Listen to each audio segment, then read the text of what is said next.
Hello, I'm reading chapter 4 today, The Most Important Man in the World. Luckily, Friday went by smoothly. Sorry to say, Saya didn't raise her hand, but Heidi Hopper did. Amazing! AJ actually whispered. Richie cleaned my cage. I tried to imagine him with a big black mustache like his Uncle Aldo. Later, when Mrs. Brisbane asked him to name the capital of Kentucky, Richie said, "Hot dog." Everyone giggled, of course, especially Stop Giggling Gail, otherwise known as Gail Morgenstern. Repeat that, please, Richie, said the teacher. Richie realized he'd made a mistake, so he tried again. Frankfurter, he said. More giggles, explosive giggles. Try again, Richie, said Mrs. Brisbane, who was on the verge of smiling herself. Frankfurt? He said proudly. That was the correct answer, by the way. So, you see, it wasn't exactly a bad day in room 26. It's just that I was jittery, wondering what would happen to me when the bell rang. Would I be left alone? Hungry? Utterly forsaken for 2 whole days? Or would I be a captive in the haunted house of Mrs. Brisbane? At last, the bell rang, and the students flew out of the door like a flock of humming pigeons in a movie Miss Mack showed us. Just then, the room mothers stopped by. One was Heidi Hopper's mom, and the other was Art Patel's. That's pay attention, Art. They came to talk to Mrs. Brisbane about Halloween, which was less than 2 weeks away. I didn't know what Halloween was, but it sure sounded scary, especially when they talked about bringing bats and witches, and even worse, cats, right into the classroom. Shiver, quiver, shake! What could they be thinking? I was about ready to fling open the door of my cage and escape when the door opened and in walked the principal, Mr. Morales. Mr. Morales is the most important person at Longfellow School. He runs the place and everyone respects him. You can tell. For one thing, Mr. Morales always wears a tie. No one else in the whole school wears a tie, except Mr. Morales. For another thing, when Mr. Morales comes into the room, everyone stops what they're doing and waits to see what he has to say. And for a third thing, both Miss Mack and Mrs. Brisbane sometimes threaten to send a misbehaving student to Mr. Morales' office. As soon as the teacher mentioned the principal's name, the student would start acting very, very nice. "Good afternoon, ladies," said Mr. Morales. He was wearing a light blue shirt and a tie that had tiny books all over it. Everyone said, "Hello." "Well, how's your first week back, Sue?" he asked. Sue was apparently Mrs. Brisbane, although I'd never actually thought of her having a first name before. She said it was great to be back and what a wonderful class it was, which obviously pleased the room mothers. Then Mr. Morales leaned over my cage and smiled. His tie dangled right over my head. "I'll bet you're enjoying this furry little pupil," he said with a grin. I expected Mrs. Brisbane to tell him what a trouble-making rodent I was, but instead she forced a smile and said, "Well, yes, but he's quite a bit of extra work." Mr. Morales waved a finger at me. He didn't seem to hear what Mrs. Brisbane said. "I always wanted one of these fellows," he said, "but my papa wouldn't let me have one." "Sure is cute." Mrs. Brisbane cleared her throat. "Yes, but I'm afraid he's a little distracting. I was going to see if Mr. Kim in room 12 wants him." I was shocked.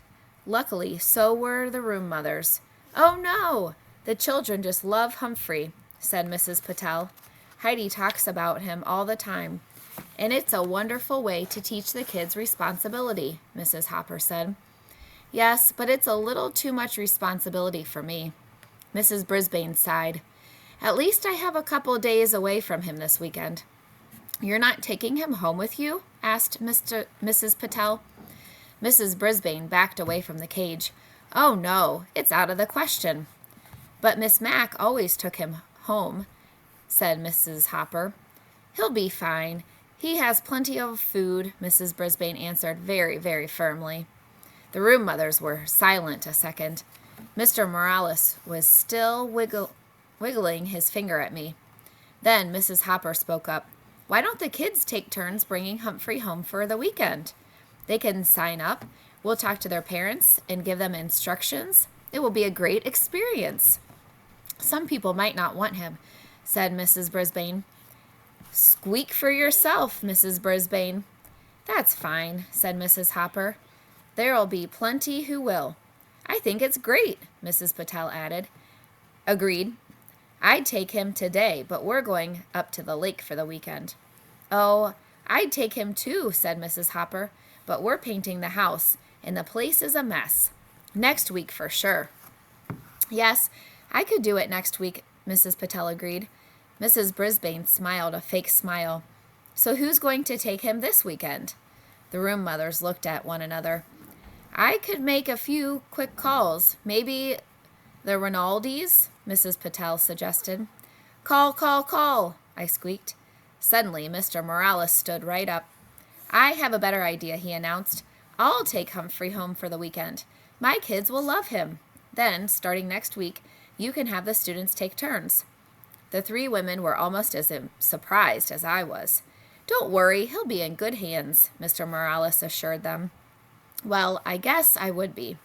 After all, I was going home with the most important person at Longfellow School. As he drove me to his house, Mr. Morales told me how he'd always wanted a hamster when he was a kid. But his dad always said they didn't need another mouth to feed. I argued with him, Humphrey. I said, Papa, I will feed him off my own plate. Then Papa said we'd have to buy the cage and stuff to put in it. I guess he was right, Humphrey. We couldn't afford it. He smiled his big smile. But not anymore. Now I'm the principal of my own school. I told you he was important. His house was nice, but I didn't get to see much of it because as soon as we came in the door, two little whirlwinds tumbled into the room, shrieking and squealing. Quiet down now, you'll frighten the little fellow, Mr. Morales told them. He got that right. He introduced us. The little boy, who was about 5, was named Willie. He kept poking his fingers through the wires of the cage. I was about to bite him, pure instinct, but then I remembered. This is the son of the most important person at Longfellow School, so I didn't. The little girl, who was about 7, was named Brenda. She kept sticking her fingers up against the cage and squealing. I tried squeaking back at her, but I don't think she could hear me. Mr. Morales tried to quiet them down. He explained that I was a guest for the weekend and they had to treat me with respect. They didn't listen. A pretty lady rushed through the door, jingling her car keys. I'm late. I have a house to show. She glanced in my direction. We'll talk about that later. Adios. Mr. Morales wished her luck, and she was gone. Then he carried me into the den with Willie and Brenda, clinging to his legs and yelping. My cage was swinging back and forth so much I was getting airsick, or cage sick. Mr. Morales set my cage on a table in their family room. Now, get back and listen to me, he told his children. I'll tell you all about him. Can we take him out? Screamed Willie. Can we put him in my room? Shouted Brenda.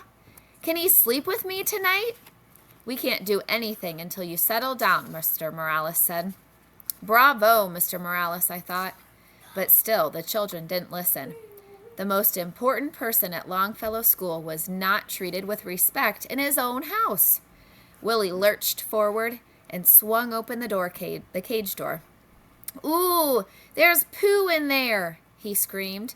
Where? Shrieked Brenda.